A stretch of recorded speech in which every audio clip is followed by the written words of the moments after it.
अस्सलाम वालेकुम। हाँ जी, ये हमने गोश्त डाला है। ये देसी गोश्त है, देसी मुर्गा है।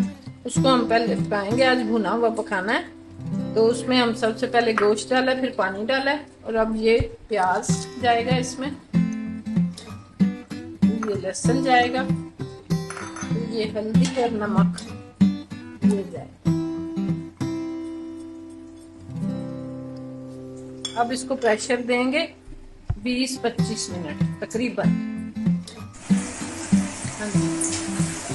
ये हमारा गोश्त चिकन गल गया है। अब इसमें हम डालेंगे बाकी चीज़ें,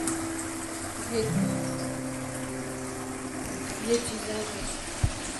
अब ये टमाटर जाएगा, फिर इसमें ये मसाले जाएंगे, ज़ीरा, काली मिर्च, सुरख मिर्च, कलौंजी, गरम मसाला और क्रश मिर्च। फिर ये सब्ज़ मिर्चें हैं, ये घी आधी प्याली घी है, ये धनिया। अब ये इसमें डालने लगे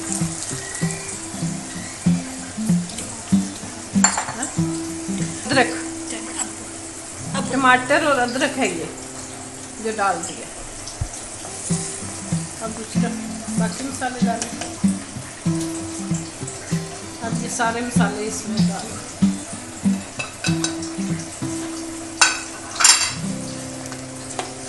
अब थोड़ा सा इसका ये खुश्क हो जाए तो फिर हम बाकी काम करते हैं। हाँ जी, अब ये इसका पानी खुश्क हो जाएगा तो फिर हम इसमें ऑयल डालेंगे। ऑयल डाल के इसको अच्छी तरह भूनेंगे, भून के फिर बाकी जो चीज़ें हैं वो डाल के तो तैयार हो जाएगी इंशाल्लाह।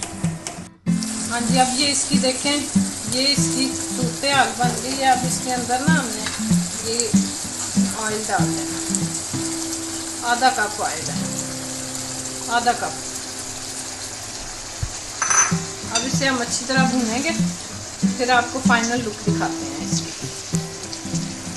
के बाद ना हम ये इसमें सब्ज़ मिर्चें डालते हैं, ये 3 सब्ज़ मिर्चें ये इसमें डालते हैं।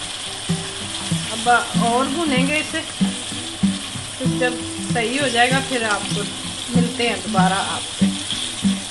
ये फाइनल लुक इसकी देखें तो माशाल्लाह इसका ऑयल निकल आया।